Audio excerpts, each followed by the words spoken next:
how are you? I hope you are all fine. So, as you know, we have already completed the previous chapter, that is chapter 3, okay, your unit 3. And today we are going to start a very new chapter, unit 4, that is our body. Okay, our body, you know what body is? Amar Shorir. Okay, so open your book, come to page number 33. Okay, 33, this page. Open your book and come to page number 33. So as usual, আগৰ নিচিনা কি কৰিম প্ৰথমতে গোটেই লাইনখিনি পঢ়ি যাম তাৰ পিছত কি কৰিম we will start the explanation part. Okay, so parts of the body, we can start, right? Okay, then let's start. So parts of the body, look at the human body. Our body has many parts. These parts are called the organs of the body. We can see only outer parts of the body. We can see the hand, the ears, the eyes and the nose. We can see some other parts too. Turn the page, come to page number 34. Our body has a heart, a brain and lungs. It has a stomach also. These are inner parts of our body. We cannot see these parts. Muscle, bones and skins. Our body is made up of bones, muscle and skin. Muscles. Our body has more than 600 muscles. They are fixed to bones. Bones and muscles work together. They help our legs move.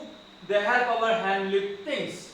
They help every organ of the body to work.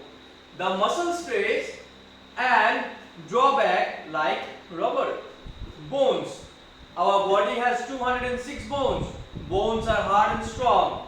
Bones give shape and support to the body. We cannot stand erect without bones. Bones are tied with muscles. Bones form a frame called a skeleton. It is covered by muscles. Skin. The skin is the outer cover of the body. The skin has 3 layers. It is made up of cells and tissues. Turn the page. Page number 36.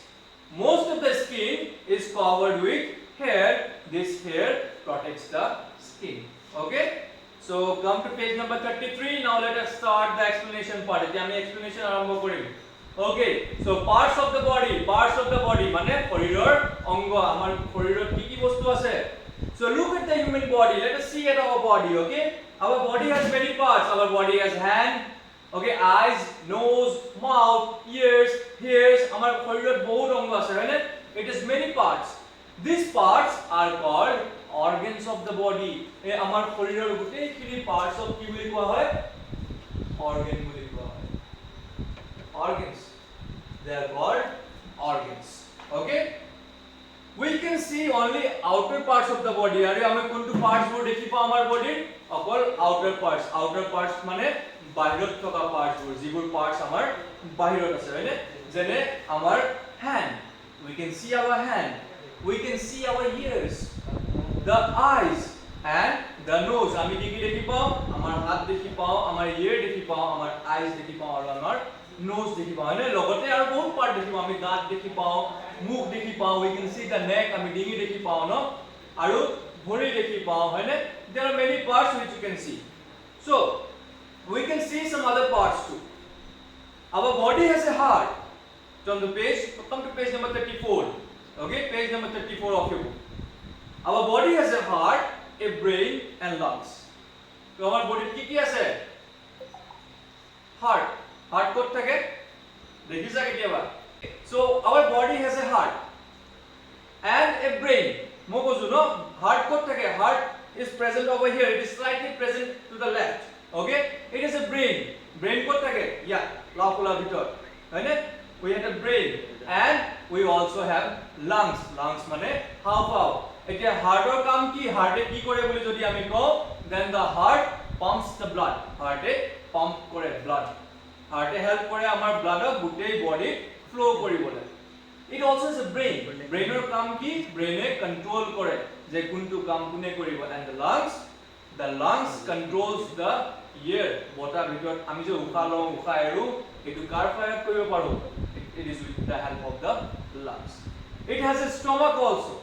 Okay it is stomach আমাৰ বডিত কি থাকে বুলি কৈছে stomach stomach মানে কি আমাৰ পেট আমি যে খাদ্য খাওঁ সেই খাদ্যবোৰ গৈ ক'ত জমা হয় আমাৰ পেটত জমা হয় আৰু তাৰ পৰা তাৰ হজমটো আৰম্ভ হয় now this heart brain lungs stomach these are inner parts of the body inner parts মানে ভিতৰৰ parts যিবোৰ আমাৰ শৰীৰৰ ভিতৰত থাকে we cannot see these parts আৰু এইবিলাক parts আমি কি চাব নোৱাৰো muscle bone and skin muscle মানে মাংস bone মানে হাড় আৰু skin মানে আমাৰ ছাল so our body is made up of bones muscles and skin to our body কিহেৰে নিৰ্মিত our body is made up of bones bones মানে কি হাড় হাড়ি বুলি যেটো আমি কওঁ muscle মানে মাংস আৰু skin মানে ছাল তো এই তিনটা বস্তুৰে আমাৰ শৰীৰ নিৰ্মিত হয় আমাৰ শৰীৰ আমি আমাৰ শৰীৰটো হাড়ি হাড় bones okay skin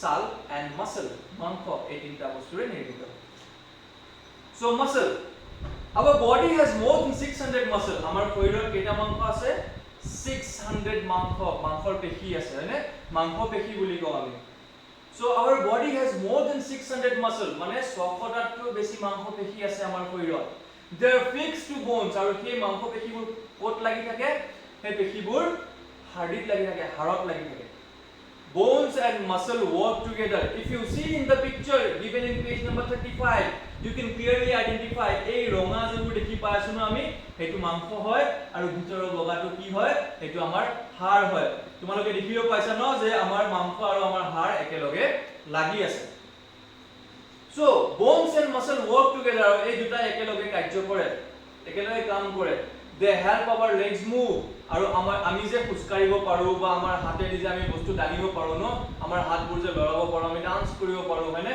এবোৰ কিহৰ সহায়ত কৰিব পাৰো because of bones and muscles they help every organ of the body to work আৰু সকলো organ আমাৰ শৰীৰত থকা সকলো organ আমাৰ সকলো parts of কি কৰে help কৰে কিহৰ কাৰণে কাম কৰিবৰ কাৰণে the muscles stretch and draw back like a rubber আমি rubber দেখিছো ন আমি rubber এই আমি মূৰত বান্ধো বা আমি কিবা বস্তু যেতিয়া বান্ধো ন গাৰ্ডাৰ বুলি কয় যেটো rubber ওকে সো সেই ৰাবাৰৰ নিচিনাকে টানি দিলে দীঘল হৈ যায় আৰু এৰি দিলে ছুটি হৈ যায় তো আমাৰ মাংস পেশীবোৰো তেনেকে দীঘল আৰু ছুটি হৈ থাকে আৰু এইটো কিহৰ কাৰণে হয় যাতে আমি খুজকাৰিব পাৰো আমি কিবা এটা বস্তু দাঙিব পাৰো হয়নে আমি যাতে নাচিব পাৰো হয় নহয় so that we can move our body so the next is bones our body has 206 bones আমাৰ শৰীৰত কেইটা বন আছে 206 মানে 206টা okay this is a very common question এটো কৰি থাকে যে আমাৰ শৰীৰত কেইটা বন আছে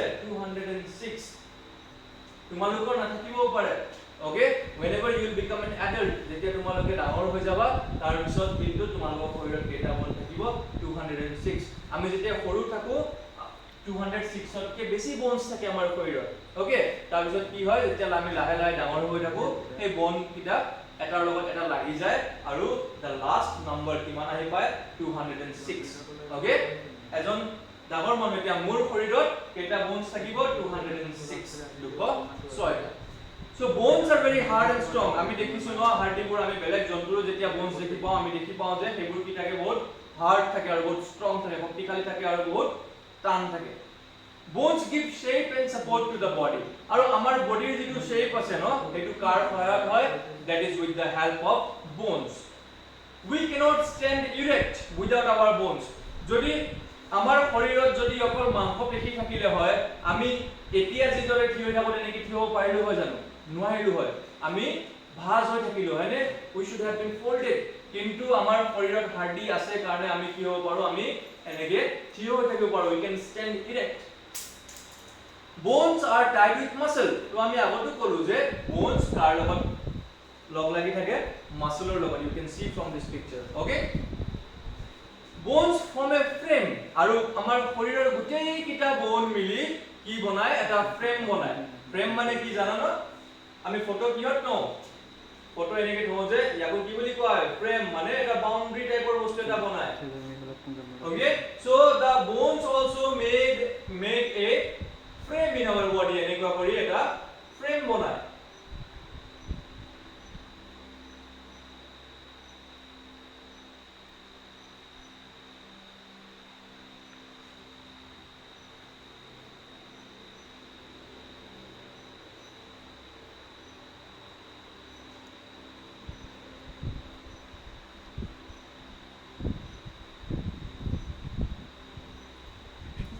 So just like this, our body has also frames of bones. এনেকে বনৰ frame এটা থাকে যাৰ ওপৰত মাংস লাগি থাকে আৰু ছাল লাগি থাকে, and it gives shape to our body. Okay, that frame of our body is known as skeleton.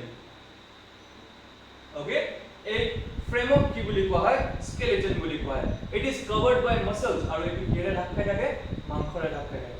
Now the last part of today's topic, that is the skin. So the skin is the outer cover of the body. The skin has 3 layers. It is made up of cells and tissues. Skin to our body outer cover hoy, mane sobotke bahir thaka etu ki hoy, eibur ki hoy, skin. Okay, sal. The skin has 3 layers. Skin or keita layer thake, 3ta layer thake, mane etu ami upor pa jetu dekhi pai asu, etu eta layer, tar tolot eta layer aru tar tolot aru eta layer. 3ta layer par korihe kiba ta bostu amar bitor khumaba pare. Okay, so this is the topmost layer of the skin. It is second layer, it is third layer. The total keita layer thake, 3ta layer. It is made of cell and tissues. So cell and tissue. Okay, the cell and tissue boli মই যদি বুজাব যাও এটো বহুত ডাঙৰ হৈ যাব. Okay, cellক অসমীয়াত কয় কোষ বুলি আৰু টিস্যুক কয় কলা বুলি. যেতিয়া সেলবোৰ একেলগে লগ লাগে তেতিয়া কি বনে, tissue. Okay, and cells are the basic structural unit of our life. এটা আমি যে ইমান ডাঙৰ হও আমি কিহৰ পৰা লও, just one cell. For example, তোমালোকে ঘৰ এটা চাব পাৰা ন, যে ঘৰ বনাওতে সদায় কেইটা ইটাৰে আৰম্ভ কৰে ঘৰ বনাবলৈ, অকল এটা হয়নে, প্ৰথম ইটাটো দিহে ঘৰটো বনাবলৈ আৰম্ভ কৰে. ঠিক সেই ইটাটো তোমালোকে এটা এটা সেল বুলি ভাবি লব পাৰা, যেনেকৈ এটা ওয়াল. ঠিক আছে, এটা যদি ওয়াল আছে, এনেকৈ এটা যদি ওয়াল আছে,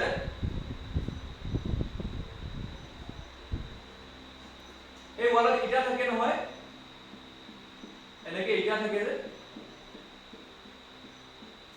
ইটা থাকে হয়নে. তো এই গোটেই ওয়ালটোক আমাৰ বডি বুলি ভাবি লব পাৰা, আৰু এই এটা এটা ইটা কি বুলি ভাবি লব পাৰা, সেল. ঠিক আছে, so it is made up of cells and tissues. Turn the page, come to page number 36. Most of the skin is covered with hair.